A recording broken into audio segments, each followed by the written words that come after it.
gracias por venir. En esta ocasión, en este momento, le toca su conferencia a Antonio García Teijeiro.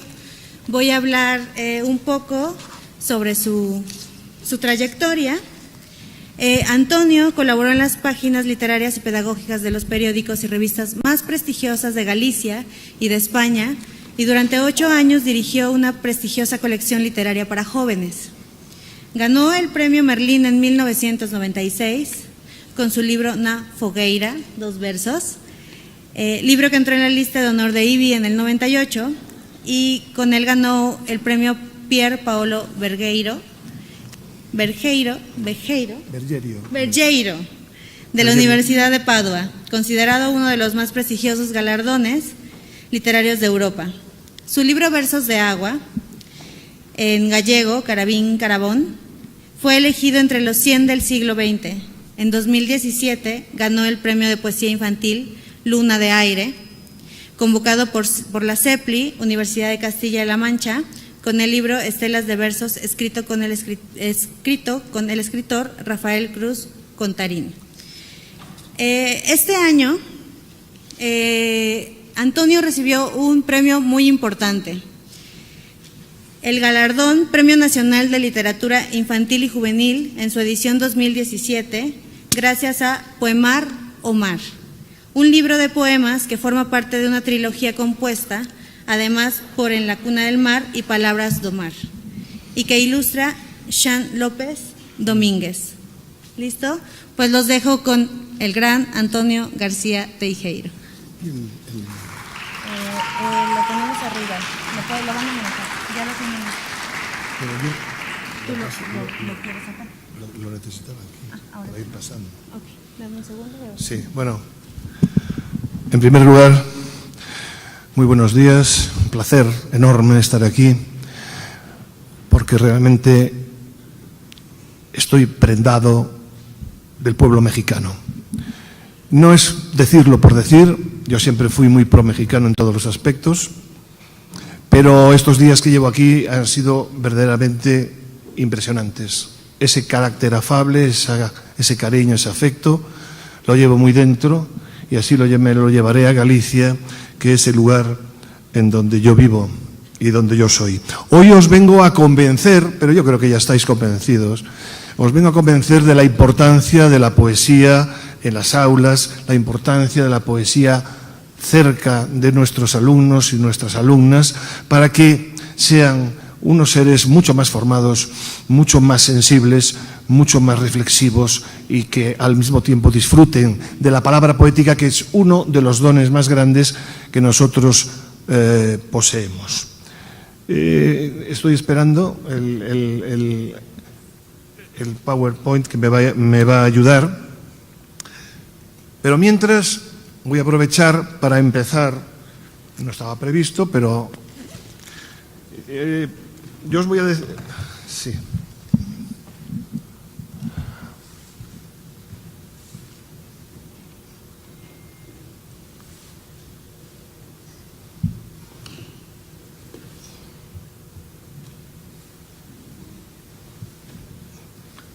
Bueno, esto que ven ahí es de esas cosas maravillosas que la poesía tiene. La poesía es algo mágico. Esto es en Medellín y fue una de las experiencias más hermosas que viví yo. Por eso creo que la poesía es una de esas cosas mágicas que se ha creado a nivel de emociones, y por eso es de lo que hoy os vengo a hablar. Título. Bueno, pues sin emoción la poesía es menos poesía. Yo creo que la emoción es uno de los factores fundamentales de la poesía. Hay poesía muy bien escrita, perfectamente estructurada, pero algo fría. Yo creo que la poesía, uno de los problemas que tiene es ese, que a veces es demasiado fría y no llega a los demás. Yo creo que el aspecto emocional y la emoción que desprende debe ser una de las causas y de las razones por las cuales la incorporemos, sin duda ninguna, a nuestras vidas. Y ya que hablamos de emoción, voy a empezar leyendo un poema de un poeta que a mí me gusta mucho, o me gustó sobre todo mucho en un determinado momento porque llenó de emoción mi vida. Un poema que dice: me voy porque la tierra ya no es mía, porque mis pies están cansados, mis ojos ciegos, mi boca seca y mi cuerpo dócil y ligero para entrar en el aire. Me voy porque ya no hay caminos para mí en el suelo. Salí del agua, he vivido en la sangre y ahora me espera el viento para llevarme al sol. Salí del mar y acabaré en el fuego. León Felipe, un considerado poeta menor, pero que llena de emoción cada una de las páginas que escribe. Yo no sé muchas cosas, es verdad. Digo tan solo lo que he visto, y he visto que la cuna del hombre la mecen con cuentos, que los gritos de angustia del hombre los ahogan con cuentos, que el llanto del hombre lo taponan con cuentos, que los huesos del hombre los entierran con cuentos, y que el miedo del hombre ha inventado todos los cuentos. Yo sé muy pocas cosas, es verdad, pero me han dormido con todos los cuentos y sé todos los cuentos.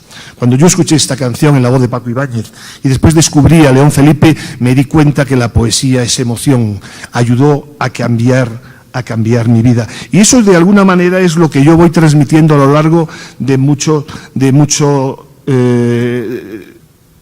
mi vida. ¿Qué quedaría de la poesía sin la emoción, sin el afecto, sin la idea de provocar diversos sentimientos en el lector o en el oyente?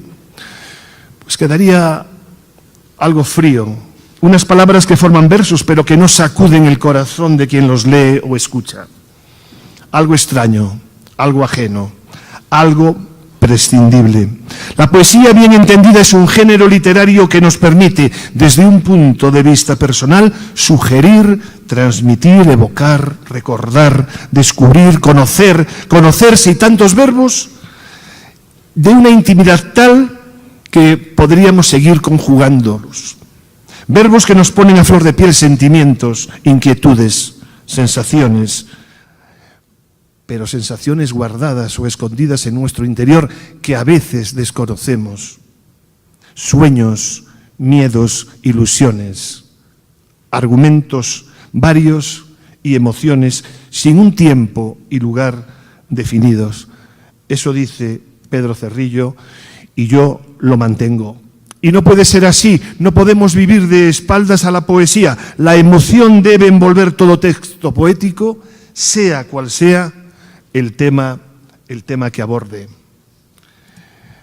Y siguiendo con la emoción, escuchad el poema que os leo a continuación de José Bergamín, otra persona que estuvo en México cuando fue el asunto de la guerra civil.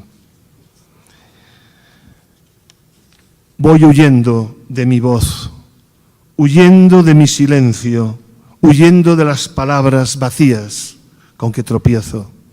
Como si no fuera yo el que me voy persiguiendo, me encuentro huyendo de mí cuando conmigo me encuentro. Bien, la poesía enriquece el funcionamiento de la imaginación infantil y este funcionamiento está ligado al desarrollo conjunto del lenguaje y la inteligencia. La imaginación favorece la memoria saludablemente. La poesía provoca atención dispersa que tienen los pequeños y los poemas son capaces de concentrar su atención. ¿Y cómo adentrar esta poesía cuando hablamos de lugares en donde debe vivir, en las aulas, en las casas? ¿Cómo adentrar? Yo siempre mantengo que la poesía ha de entrar en las aulas, ha de entrar en las casas en voz alta. Yo recuerdo en mi casa, yo por las mañanas, los sábados y los domingos, cuando mis hijos andaban por allí pululando, yo leía en voz alta, les decía en voz alta: si mi voz muriera en tierra, llevadla al nivel del mar y dejadla en la ribera. Y los niños, mis hijos, terminaron aprendiendo ese poema de Rafael Alberti. Y cuando hablé con Rafael Alberti un día por teléfono, esos niños le dijeron: tío Rafael, que es como él lo quería que le llamasen, y le decían con 7 años, con 8 años, el poema. Estaba ya bulliendo en ellos, dentro, muy dentro, esa emoción poética. Porque yo mantengo que la poesía no se enseña. Es decir, yo no entiendo las clases de poesía. Yo sí creo que la poesía se filtra, se va filtrando poco a poco de muy diversas maneras. Ni se desentraña. Es decir, yo odio y estoy en contra de todos esos ejercicios que hay alrededor de la poesía que lo único que conducen es a alejarnos de ella, a sacarle las entrañas pero que no valen para nada, porque no están en la piel realmente de quien lo lee. Y eso es uno de los primeros errores. Hay que dejarse llevar por el ritmo, la musicalidad, las palabras, disfrutar con las imágenes. Aunque no se entendiese el texto, ¿Por qué? Porque la poesía se lee contagiando. Uno de nuestros objetivos que debemos tener como mediadores es contagiar. El verbo contagiar es un verbo que tiene muy diversas acepciones o tonos, ¿no? Contagiar parece que siempre es contagiar algo malo. Bueno, yo propugno el contagio de la poesía. La poesía se lee contagiando para llegar al corazón de quien la lee. La poesía necesita un mediador. La poesía necesita que alguien la ponga cerca, que alguien la acerque, pero creyendo en lo que hace. La figura del mediador en las casas, los padres, los abuelos. Ayer yo me emocionaba viendo en la feria cómo había familias que iban con sus hijos, sus nietos, cómo en el recital que yo di salían madres a leer poemas. Salían padres a leer poemas, niños y niñas a leer poemas. Creo que se estaba dando un primer paso a la importancia que tiene esas características que debe tener un mediador, que es creer en lo que se hace. Porque, ¿qué debe pensar un mediador? ¿Qué debe tener muy claro un mediador? Pues en principio, algo que parece tan elemental como creer que lo que hace es importante y necesario. ¿Qué más? Ser un buen lector de poesía. Sin lectura bien hecha nunca llegaremos a comprender el hecho poético en toda su magnitud. Conocer las necesidades de sus alumnos, tanto pedagógicas como psicológicas. Creer en la emoción como algo fundamental en el desarrollo de la personalidad de los pequeños. Yo me fui haciendo mayor, pues yo también fui niño, aunque no lo creáis. Yo también fui niño, un niño pues triste en muchos momentos y muy despistado en muchas cosas, y yo he vivido de espaldas a la emoción literaria, a la emoción poética. Y yo nunca quise que mis alumnos viviesen la misma sensación que yo viví en su momento. Por eso me parece muy importante en esa emoción. Por eso es muy importante que el mediador esté informado de lo que se publica en poesía, escoger aquellos libros, aquellos poemas claves que considere adecuados para sus alumnos y alumnas, porque en el conocimiento de donde nosotros queremos llevar la poesía, en este caso, está la base de dar con ello. Leer en voz alta poesía para que los niños y niñas se vayan familiarizando con las palabras, con los sonidos, con el ritmo. Crear a partir de todo esto un ambiente propicio para la lectura, para la audición de poemas. Yo comenzaba todas mis clases con un poema siempre. Empecé leyéndolos yo y terminaron leyéndolos mis alumnos. Todos leían un poema, cada día uno, y todos los demás le hacían coro a ese poema. Aquello era una orquesta sinfónica muy bien organizada. Era emocionante. Y si un día yo, porque era jefe de estudios y llegaba enfadado porque me había sentido mal, antes de solventar alguna situación, llegaba a mi clase y empezaba con la clase y me decían, Antonio, falta el poema. Y me lo pedían alumnos de 13 años, de 14 años, no ya alumnos de 8, 7, 6, que eso es una maravilla poder trabajar con ellos. Pero esos alumnos adolescentes te pedían y te decían, oye, que falta la poesía, que falta el poema. Y efectivamente, yo dejaba mi mal humor y mi despiste para que la poesía, para que la voz de esos niños sonara e inundara todo lo que era aquel aula demasiado triste, muchas veces, porque además decir que estas cosas se suelen hacer en soledad, dado que no siempre tus compañeros te apoyan. Animar a leer poesía en silencio en clase y motivarlos para que lo hagan en casa. En voz alta de entrar, pero también tenemos que saber, yo dejaba a mis alumnos, y se fueron acostumbrando, 5 minutos de clase en que decía, y ahora nos ponemos todos a leer poemas, libremente. El que no quiera no lee, pero está en silencio y deja leer. Y en esos momentos los niños eran muy conscientes de coger su libro, de leer el poema. Yo también hacía lo mismo, y lo hacía además con un poema de literatura infantil, un poema infantil. Yo no iba de que yo leía al gran autor o autora, no, yo leía uno como ellos, porque era su, de todos, poesía, su literatura. Y luego yo lanzaba en los colegios a los que voy, siempre lanzo una campaña, en cada mesilla de noche, un libro de poesía. Yo les decía así de fácil, hay un gran déficit de lector poético.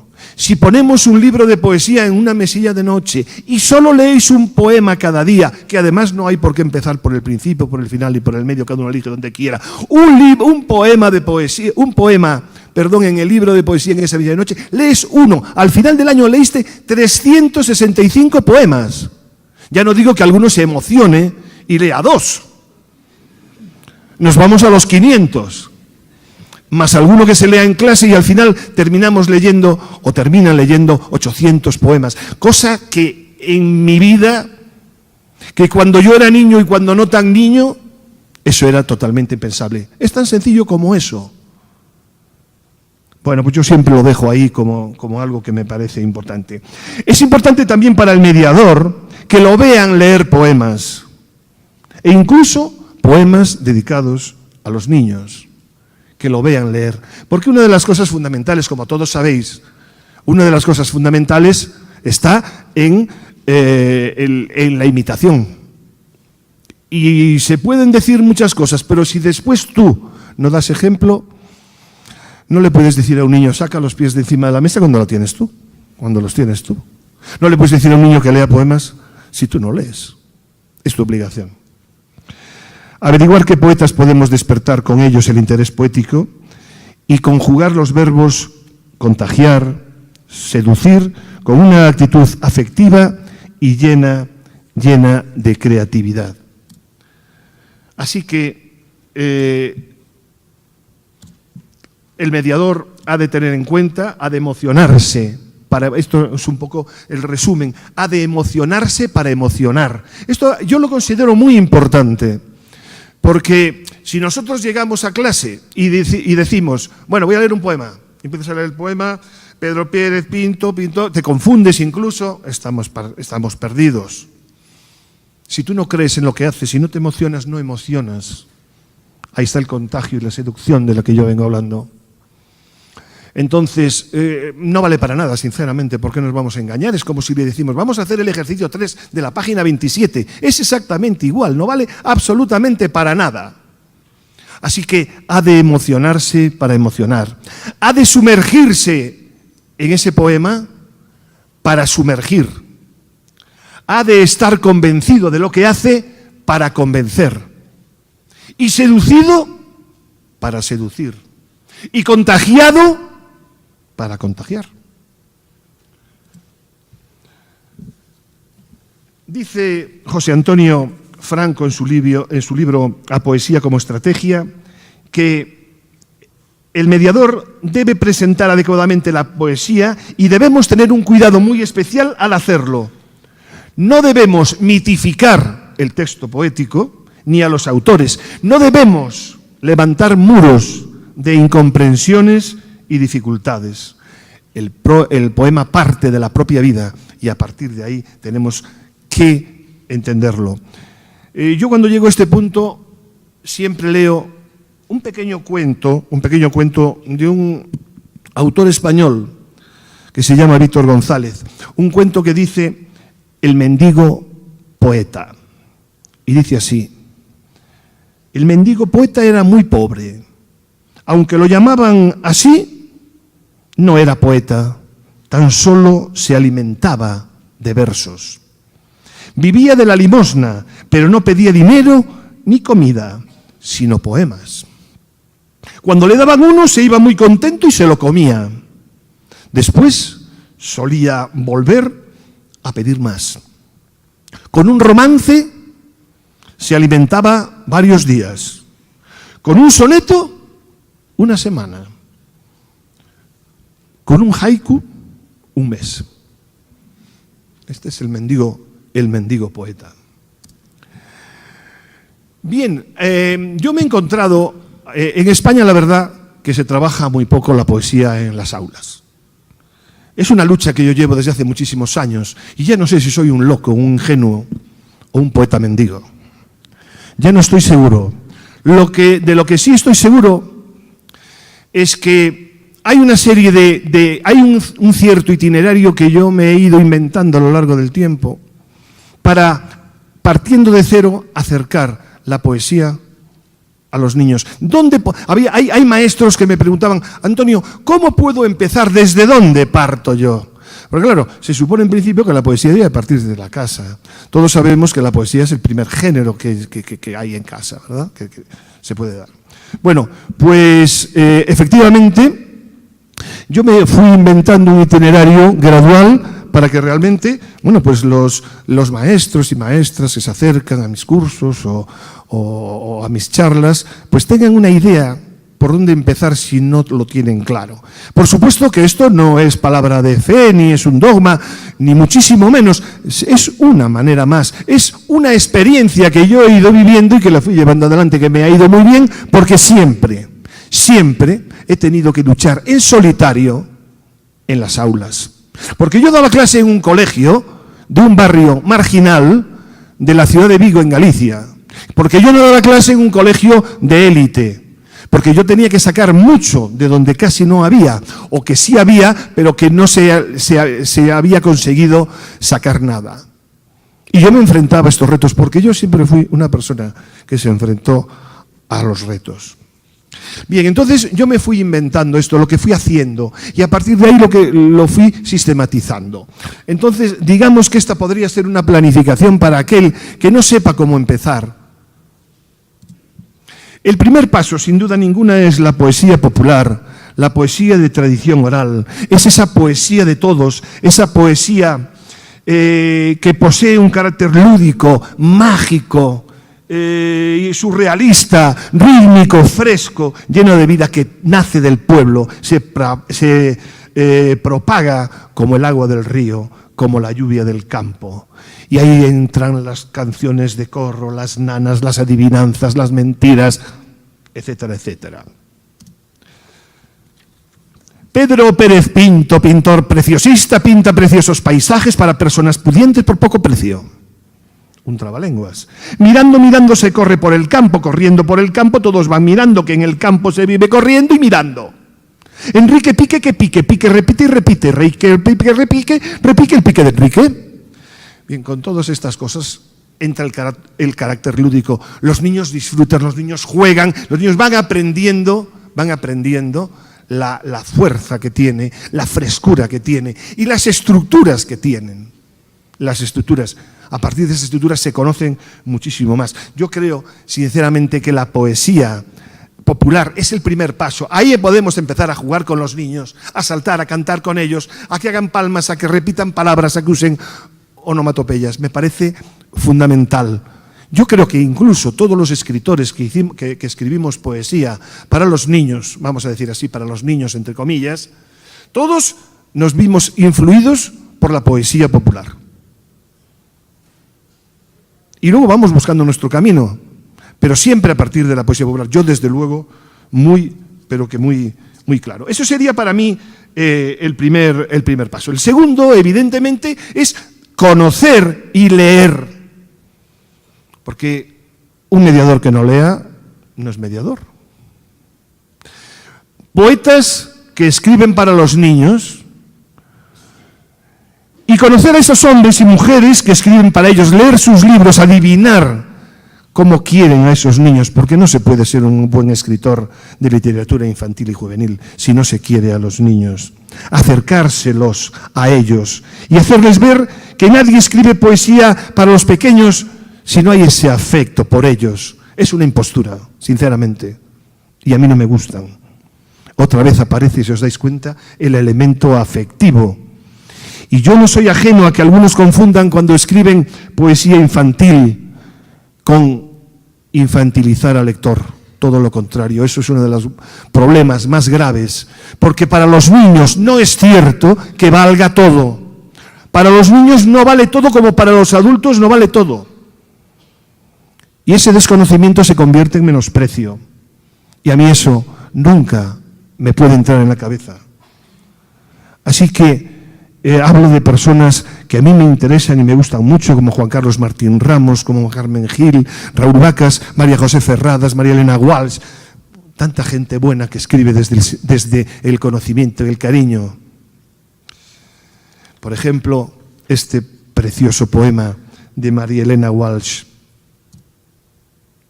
Bueno.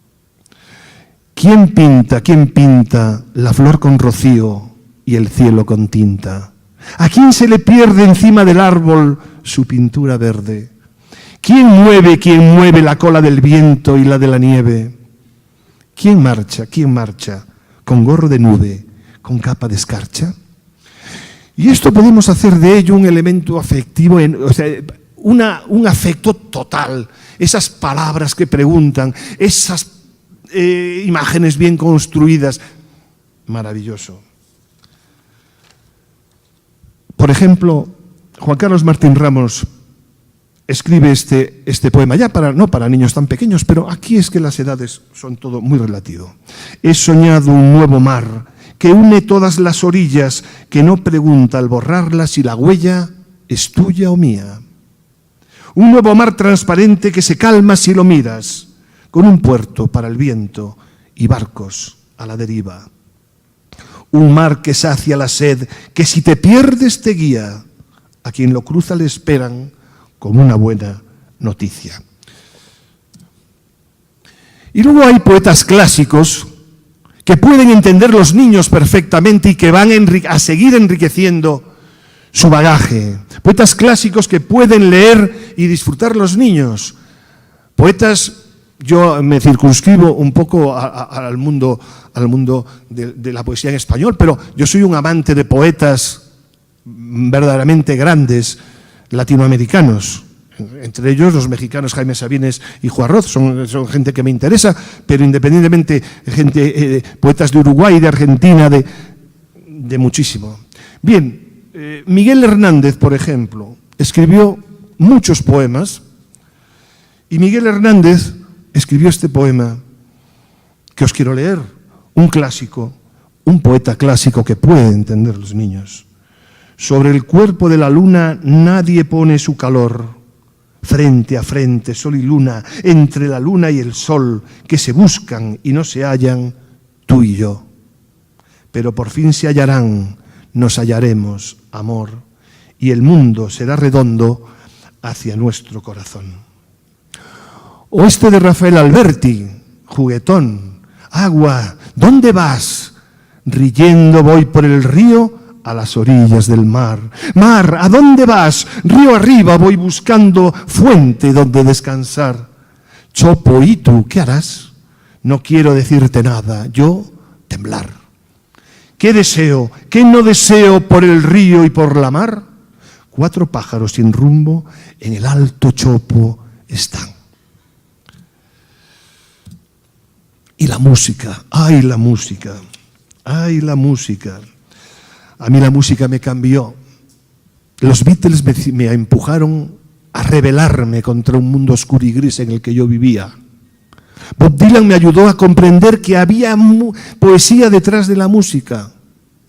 Y los cantautores me llenaron de vida.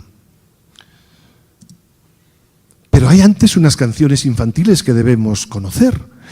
Vosotros tenéis un amplio folclore popular donde las canciones suenan, donde las canciones viven, donde podéis cantar y hacer de alguna manera que la poesía, que la voz, que la palabra poética venga acompañada de la música y entre en los corazones de los que la viven. Los cantautores también cantan a los grandes poetas.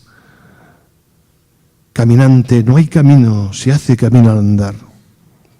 Eso decía Serrat, y eso decía Machado, y Serrat cantaba, y puso una música maravillosa. Y escuchando eso, yo recuerdo una experiencia maravillosa que tuve en clase de 6º grado en el colegio donde yo daba, repito, un colegio sin muchas posibilidades, un colegio donde había que hacer verdaderos números para entender de qué iba la cosa. Y yo ahí, en ese colegio, intenté que la emoción poética viviese.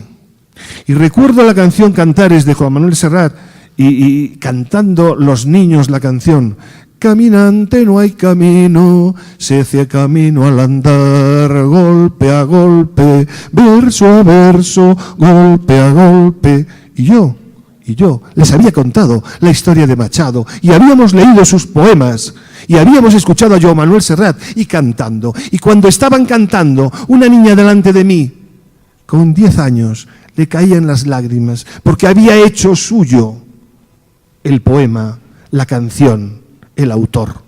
Y a mí eso me parece fundamental. La música ayuda. Los cantautores cantan los grandes. Érase una vez un lobito bueno al que maltrataban todos los corderos. Cantadlo conmigo. A ver, vamos a hacerlo. A ver, desde el principio. Érase una vez un lobito bueno al que maltrataban todos los corderos. Y había también un príncipe malo, una bruja hermosa y un pirata honrado. Todas estas cosas había una vez, cuando yo soñaba un mundo al revés. Todas estas cosas había una vez, cuando yo soñaba un mundo al revés. Y los niños aprenden esta canción de José Agustín de Goytisolo, que canta Paco Ibáñez, uno de los más grandes personajes de la historia de la poesía en España. Oye, enhorabuena, gracias por haber cantado esto, ¿eh? Es que me habéis dado una gran alegría, evidentemente. Pero los cantautores también pueden ser poetas. Hay un cantautor que a mí me gusta mucho, que se llama Luis Eduardo Aute. De alguna manera tendré que olvidarte. Por mucho que quiera, no es fácil, ya sabes. Me faltan las fuerzas, ha sido muy tarde y nada más, apenas nada más. Las noches te acercan y heredas el aire. Mis labios se secan e intento besarte. Qué fría es la cera de un beso de nadie y nada más. Mis alumnos escuchaban la canción, leíamos el poema en voz alta y escribían sobre él. Era algo verdaderamente emocionante. Los cantautores también. Y los grupos de ahora. Aquí tenéis muchos grupos en México que están haciendo grandes cosas. Pues los grupos de ahora, algunos son capaces de cuidar sus letras en general, bastantes cada vez más. De ahí podemos atraer también a los niños, a los jóvenes, a los adolescentes. No debemos dar la espalda. No podemos decir que es injusto el Premio Nobel de Literatura a Bob Dylan. No podemos decirlo, porque es una nueva manera de hacer poesía. No debemos decirlo. Bueno, podéis decirlo, pero yo no. Pero es evidente, es evidente. Dentro de una canción está la vida, dentro de una canción llegará mañana, dentro de una canción se estira la cuerda del hambre. Cabe poco dentro de una canción, entra lo que sale dentro de una canción, sobra lo que cabe dentro de una canción, miente como puedas dentro de una canción. ¿Por qué? Porque dentro de una canción nos vamos. Eso dice Andrés Calamaro, una persona que realmente a mí me gusta mucho. Y la voz, hoy en día tenemos la suerte de poder poner la voz de los grandes poetas a los niños, de que puedan escuchar lo mal que recitaba Pablo Neruda, pero lo maravilloso que era escuchar su voz. Bueno, mal para mucha gente, yo ahí no entro ni salgo. A mí solo con que él leyese el poema y que fuera el propio Pablo Neruda, a mí me emocionaba. O Rafael Alberti, el mar, la mar, solo la mar. ¿Por qué me trajiste, padre, a la ciudad? ¿Por qué me desenterraste del mar? Escuchar al propio Rafael Alberti, escuchar a Federico García Lorca tocando el piano. Esos son los afectos de los que yo hablo, cuando después desarrollamos nuestro discurso poético. Ese es el afecto que yo veo, que hace que se cree un ambiente alrededor de la poesía, que no lo rompe nadie. Porque no nos olvidemos de una cosa, no es la misión de los mediadores, no es la misión de los maestros y de las maestras hacer poetas. Sería un sinsentido. La misión es hacer niños y niñas que gocen con la poesía, que la conozcan y la disfruten, que sigan siendo y la valoren como corresponde. Mis alumnos cuando yo daba clases hasta alumnos de 15 años, cuando esos alumnos de 15 años se marchaban o seguían su camino, yo sabía una cosa, posiblemente ellos no volverían a escribir nunca, posiblemente ellos no sé si volverían a leer, algunos sí, otros no. Porque no hay fórmulas mágicas en todo este mundo. Pero de lo que sí estoy seguro es que todos, absolutamente todos, esos alumnos, repito, de familias difíciles, con muchos problemas, etcétera, etcétera, yo estoy seguro que esos alumnos iban a comprender el efecto benéfico de la poesía. Iban a entender que no era cosa de locos, que no era cosa de personas cursis, que no era cosa de personas que viven de espaldas a la realidad, sino todo lo contrario. Y con eso yo me he sentido siempre muy feliz. Relacionamos siempre rima y poesía. Y llega un momento en que nos damos cuenta de que no es así, que no solamente quiero decir es así, que rima no necesariamente es poesía. Pi, pi, pi, pi, tú estás aquí, ca, cantó kikiriki. Ale, un poema. Como rima, queda muy bien. No.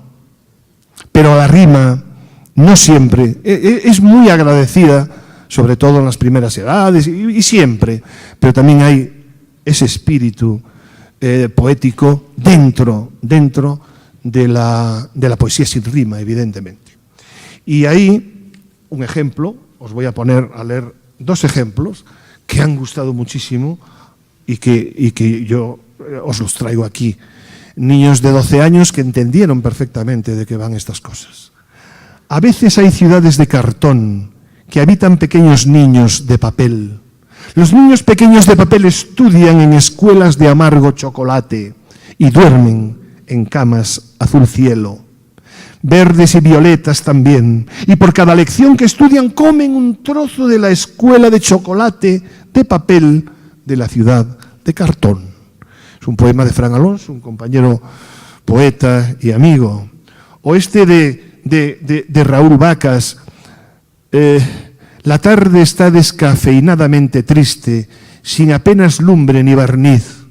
Nadie comenta nada, la prensa calla, se dice que la noche regresará una vez más, con su explosión de gritos, con miles de proyectos y oraciones fúnebres, y luces de neón y lágrimas impares. La noche inquieta y negra, la misma noche que otras veces, la que pulsa el maldito interruptor del triste carrusel de los recuerdos. Y esto que parece que es tan difícil, cuando los niños se van acostumbrando a leer, cuando los niños se van acostumbrando a escribir, cuando los niños se empiezan a hacer adolescentes, entienden, se meten dentro de estos poemas y es verdaderamente maravilloso. Yo no sé si estaríais dispuestos ahora a ver algo muy práctico, pero yo creo que sería interesante que vierais esta experiencia que yo fui haciendo. Es evidente que no hay escritura sin lectura, no hay ambiente sin entusiasmo, en fin, lo que veis ahí. Contagiar es un verbo imprescindible. Y hablamos de la rima y respondemos lo siguiente. Aunque sabemos que poesía no es igual a rima, hay que reconocer que para atrapar a los niños es un recurso importantísimo. Bueno, ¿cómo empecé yo? Cuando esto se podría hacer o se debería hacer en las primeras edades, yo lo tuve que hacer a niños con 10 y 11 años, partir de cero, para que comenzasen a escribir previa lectura y poesía pululando y flotando en el aire. Concepto de rima. Comenzamos a rimar. Jilguero rima con entero, con sendero, con sombrero, con primero. Juguemos con la rima. Verde, pierde. Hola, sola, río, frío. Venga, sigamos y sigamos rimando. Hacemos participar en el juego de la rima toda la clase. En principio, consonante, no nos vamos a parar a explicar otras cosas. Estamos hablando de partir de cero. Gente, niños que nunca han escrito nada, pero que ya empezaron a leer.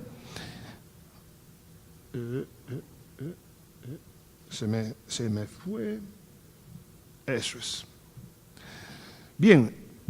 Entonces, digo, vamos a crear una frase. En el árbol vi un jilguero.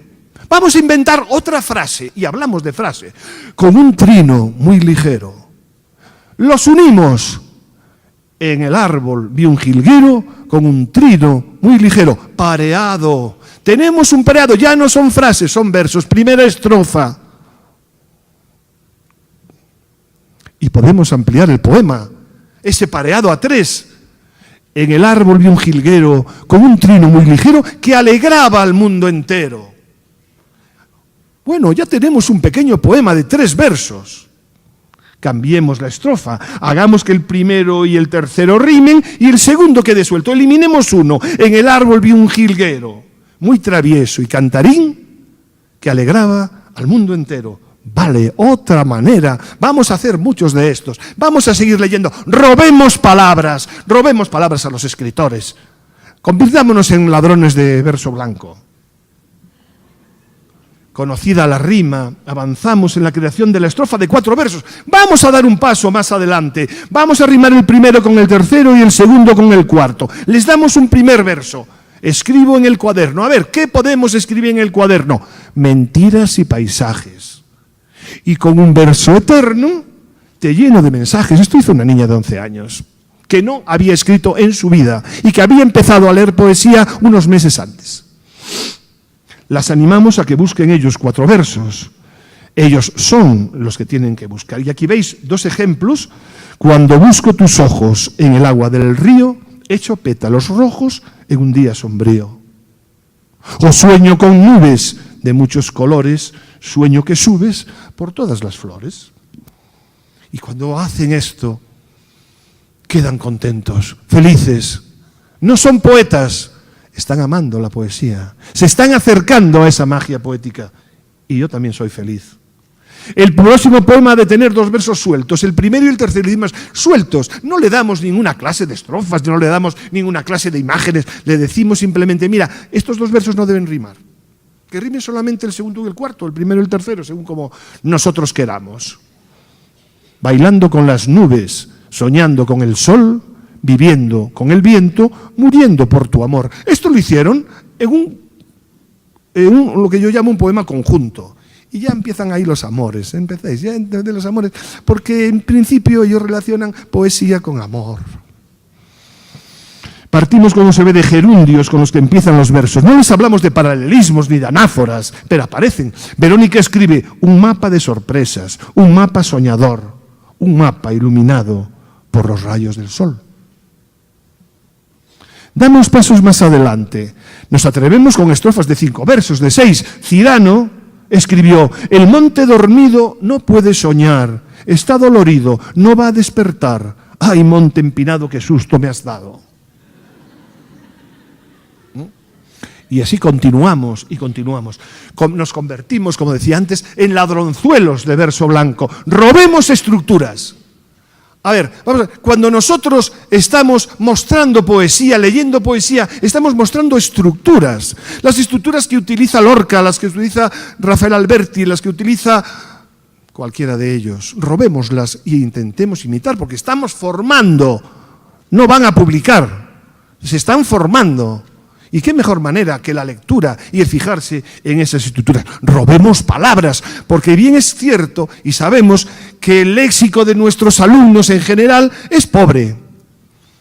Pero si nosotros les decimos: venga, aquí tenéis libros, id sacando palabras que os gusten o que os sirvan para trabajar, robadlas, que son de todos, y estaremos aumentando y enriqueciendo el lenguaje. Robemos versos a los poetas y buceemos en el extenso y rico legado de la poesía popular. Por ejemplo, esto es lo que yo digo: robar una estrofa, un estilo, es decir, una estructura.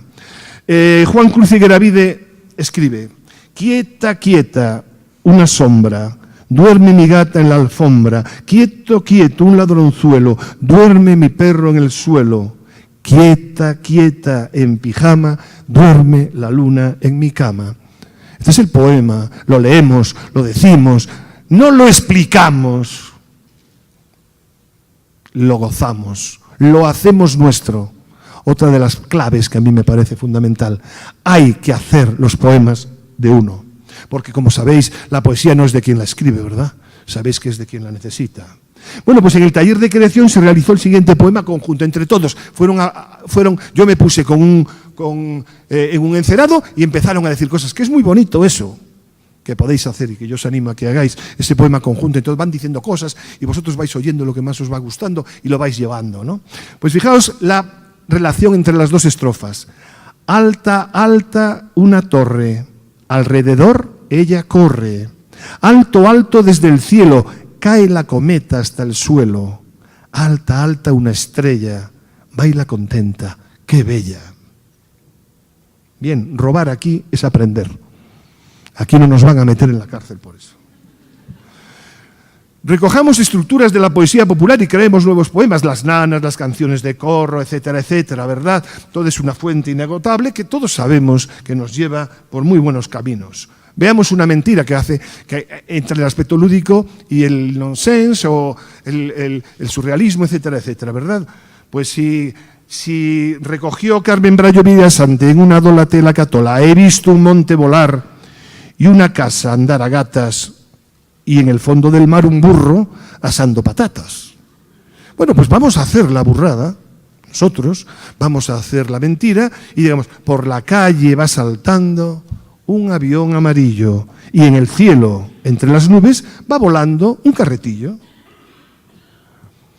Y ahora quiero llegar a algo que a mí me gusta especialmente y que quiero dejar hoy muy claro para aclarar que poesía, rima, todo esto está muy bien, pero que hay algo que a mí me preocupa también, que es iniciar a los niños en el contenido poético.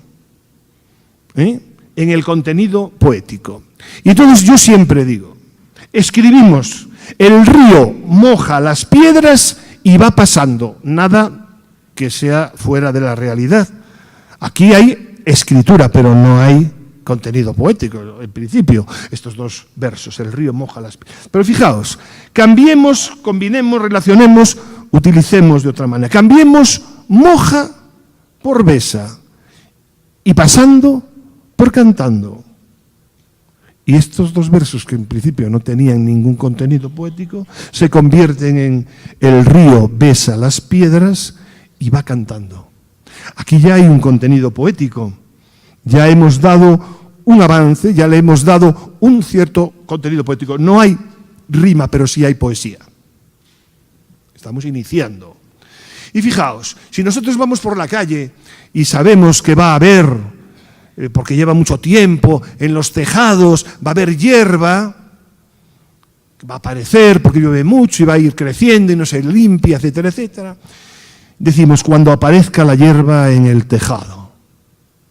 Bien, pues cuando aparezca la hierba en el tejado, muy bien, muy bien. Pero entonces nos fijamos en el gran Federico. Y entonces él va a decir lo mismo, pero lo va a decir desde la poesía, desde dotar de contenido poético a lo que él realmente quiere expresar. Y dice, cuando se pongan los tejados sus sombreritos de hierba, es lo mismo, es cuando aparezca la hierba en el tejado. Uno dicho de manera prosaica, el otro de manera poética.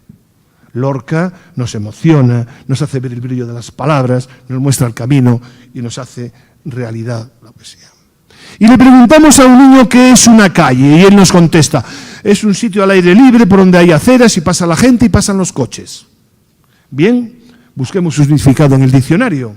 Vía pública de una población generalmente limitada por 2 filas de edificios y solares. Qué frío. La entendemos, pero nada más. Trabajamos diversos conceptos poéticos, imágenes fundamentalmente, relacionamos similitudes, buscamos parecidos y los niños escriben dando vueltas a las palabras. Pues fijaos, este niño, Lois, es que yo trabajé mucho en este curso con estos niños, nos dice que la calle es una serpentina que pisan los zapatos de las personas. Ya no es, de ahí ya hay mucho de creatividad. Verónica nos deja admirados cuando escribe que la calle es esa serpiente que roza las casas donde viven los sueños. Serpiente, serpiente, que roza las casas donde viven los sueños. Se han acercado a la poesía. Poesía sin ritmo, sin rima. La concepción poética se está instalando en sus mentes. Y así seguimos con nuevas ideas. El libro de las preguntas de Pablo Neruda es un magnífico manual, vamos a decirlo entre comillas para que se entienda, para sacar. En él encontramos detonantes poéticos que van a servir para que nuestros alumnos piensen, pregunten. ¿Hay en el cielo de Colombia un coleccionista de nubes? ¿Quién despierta al sol cuando duerme sobre su cama abrasadora? ¿Cómo se llama una flor que vuela de pájaro en pájaro?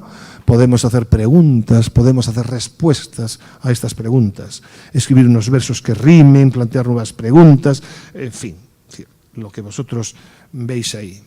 Y ya voy terminando. No voy controlando el tiempo, no sé si voy bien o no voy bien, pero voy terminando. Una última propuesta en la línea de lo que estoy dando. Celia Viñas, una poeta clásica que escribió libros para niños. En su libro, se recogió una antología y aparece en esa antología la palabra río, el título, río, y un poema. Pulsera de agua, río de plata, los ruiseñores cantan al alba y el río pasa, pulsera de agua, canción de plata, fuente serena, mejilla clara.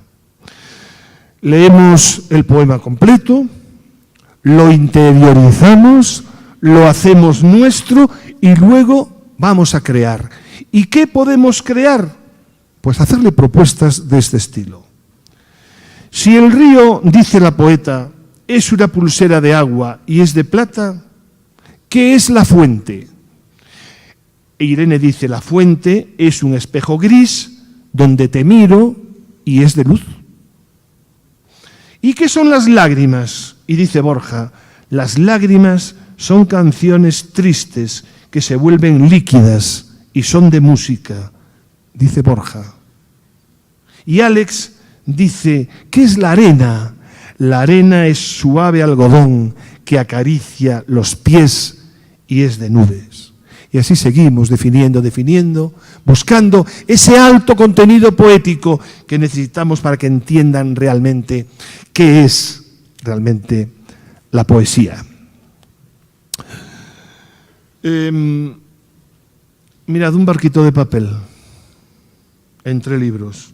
Mirad, un barquito de papel entre libros. Mirad, un barquito de papel entre poemas. Barquito de papel, sin nombre, sin patrón y sin bandera, navegando sin timón, donde la corriente quiera. Aventurero audaz, jinete de papel cuadriculado, que mi mano sin pasado sentó a lomos de un canal. Cuando el canal era un río, cuando el estanque era el mar y navegar era jugar con el viento, era una sonrisa a tiempo, fugándose feliz de país en país, entre la escuela y mi casa. Después el tiempo pasa y te olvidas de aquel barquito de papel. Barquito de papel, ¿en qué extraño arenal has varado? Perdón, ¿en qué extraño arenal habrán varado tu sonrisa y mi pasado, vestidos de colegial? Barquito de papel, marinero en tierra, marinero feliz. Yo soy un marinero en el mar. Y ahora os voy a leer un poema que tiene que ver con ese barquito de papel. Ya termino.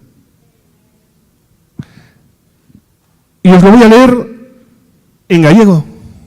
Porque claro, yo tengo que terminar leyendo en gallego. Y de mi libro, este libro al que, bueno, pues le dieron ese premio, es un niño, un marinero, un niño algo raro, porque hablaba con el mar, en un barco de papel en el que andaba a navegar, y hablaba con palabras azules y verdes, esmeralda, y de marejada y de arena blanca. Y decían que el niño era algo raro porque hablaba con el mar, pero el barco que lo llevaba nunca lo vio naufragar. Bueno, esto es lo que dice más o menos en castellano, y ahora yo, para terminar, os lo voy a leer en gallego, porque si no, no sería yo. Era un meniño algo raro porque falaba co mar, dende un barco de papel no que andaba a navegar. Palabras azul celeste, palabras verde esmeralda, palabras de maruchía, palabras de area branca. Din que o neno era algo raro, porque falaba co mar, pero o barco que o levaba, ninguén o viu naufragar. Muchísimas gracias.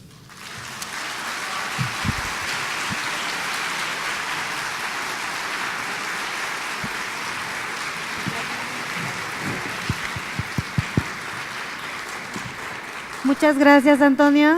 Ahora vamos a abrir una sesión de preguntas. Solo serán 4 preguntas porque estamos un poquito justos de tiempo.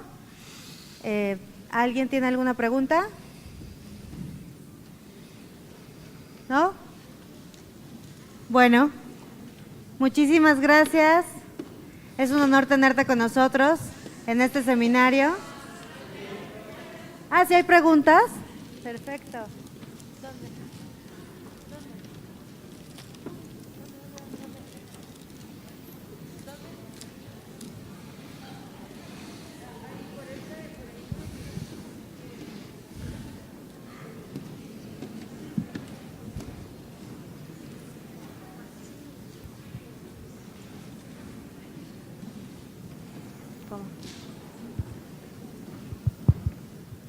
Bueno, quiero decirle que en Sinaloa, algunos compañeros de salas de lectura, ya estamos trabajando precisamente para contagiar a esos profesores en todo esto, incluyendo la poesía.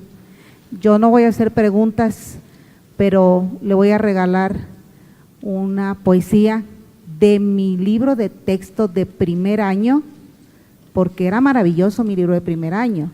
Tenía poesías como Ya llegó abril, o Domingo el panadero, o el niño indio, pero una que sí recuerdo siempre y se la voy a regalar, dice, se llama Agüita Clara. Y dice así: saltando al agua se va la piedrita negra, manita de colegial la convirtió en maromera.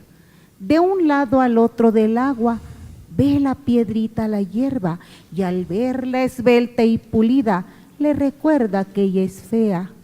Ay, tengo la cara sucia, ay, tengo la cara negra. ¿Qué dirá Agüita Clara de que en su casa me meta? Agüita Clara se ríe con su carcajada fresca. No seas boba, piedrita. ¿Por qué me tienes vergüenza? Porque eres dura y opaca, yo diáfana y ligera, transparente como el día y tú como la noche densa. ¿Qué importa ser noche o día? ¿Qué importa, piedrita negra? El día enciende los ojos, pero en la noche se sueña, y blanco y negro es lo mismo para el que pinta los mares, para el que mece la tierra. Yo escuché la voz del agua y al oírla me dio pena. ¿Por qué los hermanos hombres no tienen el alma buena, clara como el agua clara, que a todos los seres besa? Gracias. Muchas gracias. Es un regalo maravilloso que refuerza lo que yo pienso. A los niños sí les gusta la poesía. A los que les tienen miedo a la poesía son los adultos. Pero en cuanto los adultos le pierden el miedo a la poesía y son capaces de contagiarla, los niños disfrutan. Enhorabuena, precioso. Sí. Buenas tardes. Yo quisiera preguntarle si tiene alguna publicación en donde podamos encontrar todo esto que nos mostró en la diapositiva, no todo, sino lo que nos mostró para acercar la poesía a los niños. Bueno, yo lo tengo en gallego.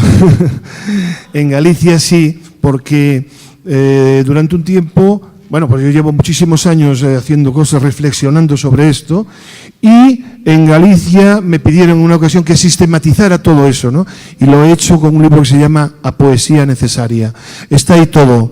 Está en algunas actas de algunos de los congresos que he dado.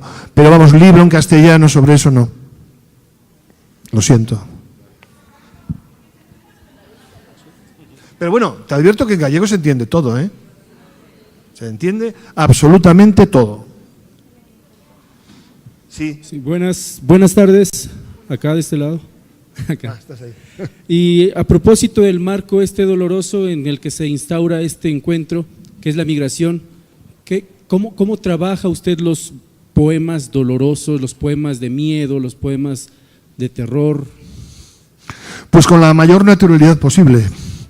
Yo soy de los que piensan que a los niños no se les debe ocultar prácticamente nada, porque todo eso que tú estás diciendo, que usted está diciendo, como quieras, yo es que tengo la costumbre de tutear, ¿no? Pero forman parte de su vida. Entonces hay que tratar todo con una enorme sensibilidad, con un enorme respeto, y al mismo tiempo sin esconder nada. No hay que hacer tabú de esas cosas. Entonces yo normalmente los dejo que ellos se vayan llenando de esos sentimientos que están ahí, porque aunque no lo sufran directamente, también saben sufrirlo de los demás. Entonces yo lo hago siempre desde la naturalidad, desde el respeto, desde la belleza, si puede ser, porque se pueden hacer cosas bellas dolorosas, y desde luego siempre entendiendo que los sentimientos están para expresarlos, no para esconderlos, ¿no? Hola, buenos días. Una duda. ¿Perdón? Perdón. Si la poesía es un arte pedagógico, formativo para los niños y para las niñas, a su juicio, ¿por qué en las aulas ya no se tiene pues esa idea sobre la poesía? ¿Por qué tiene tan mala fama? ¿Por qué de inicio tanto padres, estudiantes, incluso los mismos profesores han excluido la lectura de los poemas? No sé. Esa sería mi pregunta. Sí, gracias. entiendo. Bueno, yo sigo manteniendo que a los adultos no les gusta la poesía. Cuando digo esta generalización es evidente que hay excepciones. Pero yo por la experiencia que tengo en España y en Galicia, y es una lucha perenne, la gente se ha ido educando de espaldas a la poesía, de espaldas al hecho poético, de espaldas a estas cosas que están aquí, que yo hoy he dicho y que no tienen nada ni de cursis, ni de raras, sino que forman parte de nuestros sentimientos. Porque yo además mantengo que todos somos poetas, todos tenemos un algo dentro que nos permitiría ser poetas si nos dejásemos, si venciésemos esos prejuicios que hay. Como hay un gran desconocimiento, como la poesía por otra parte exige un cierto esfuerzo, como a veces no se ha dado con ese poema o ese libro de poemas o ese poeta, hay que hacer un gran trabajo con los adultos. Y por eso yo llevo dando muchos cursos para maestros y maestras, con la satisfacción de que muchos de ellos en esos propios cursos se han descubierto a sí mismos como poetas, entre comillas, sin publicar, pero sí capaces de entender el lado de la poesía que desconocen hasta ese momento por falta de una formación y una educación que han sido de muchísimos años. Yo he sido educado de espaldas a la poesía. La poesía en mis tiempos, pues estaba ahí, era antigua, nada atractiva, etcétera. Y yo, gracias a la música, gracias a lo he ido descubriendo. Bueno, pues yo creo que hay una falta de preparación y un desconocimiento muy grande que después se traslada al aula. Y si no hay emoción y no hay ganas de contagiar y no hay nada de eso, los niños se formarán exactamente igual y haremos la cadena más grande. Por otra parte, como los libros de poesía son más difíciles para mucha gente, pues se publican menos, y se publican menos se venden menos. Y así sucesivamente, es una cadena interminable. Yo creo que cuando nos desnudamos de los prejuicios literarios y humanos en determinado momento, la poesía entra en nuestras vidas de una manera muy profunda. Ok, la última. Bueno. Terminamos con usted, por Bueno, favor. yo quiero agradecerle como docente y mediadora, aquí estoy, pues lo que nos compartió, porque realmente es muy interesante para las aulas. Desafortunadamente muchos maestros necesitan de una receta para hacer las cosas, y aquí pues usted nos dio algunos pasos que podrían algunos tomarlos como una receta que podría funcionar. Yo como mediadora y lectora y demás he tratado de fomentar la poesía en mi aula, también como mediadora, y tengo una estrategia le bauticé el diccionario para armar y desarmar el placer cotidiano de escribir, y consistía en que hacíamos una lectura, los alumnos identificaban palabras que se les complicaba entender, buscaban el significado, y no es como siempre se hace, que ahora hace un enunciado con el significado de esa palabra, sino que yo les pedía que trataran de hacer una frase, como un poema. Hay un diccionario para armar y desarmar de varios autores, Carmen Leñero y otros, que ese como que más bien me inspiró para esto. Y le quiero compartir un poemita pequeño que hizo un niño al respecto de la palabra resplandor.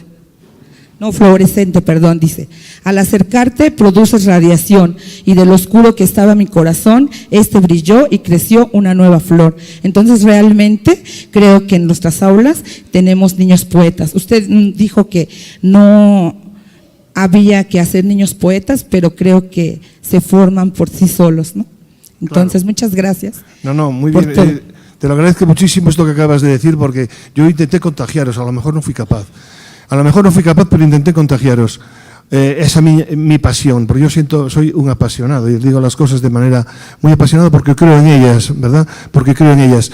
Y sinceramente, claro, que no es una cuestión de hacer poetas, pero ahí se van filtrando, las cosas se van filtrando. Es decir, lo que no se puede es desanimar a los niños dándole poemas que no les dicen nada, o que se les empieza a decir, vamos a ver, vamos a ver, ¿qué quiere decir el poeta aquí? Chaval se vuelve rompe la cabeza y tal, sino, ¿qué sientes tú delante de este poema? Eso, por ejemplo, eso sí es importante. ¿Qué sientes tú delante de ese poema? ¿Qué sientes tú? Pero tampoco es obligatorio que lo diga, es que lo sientas simplemente, ¿no? Y para mí eso es lo más importante. Todo lo demás ayuda a lo que decía el compañero antes, de que en las aulas pues no se digan poemas, de que la poesía quede siempre arrinconada, etcétera, etcétera, ¿no? Por eso que, bueno, yo te felicito y te agradezco al mismo tiempo pues tus palabras, de verdad. Muchas gracias.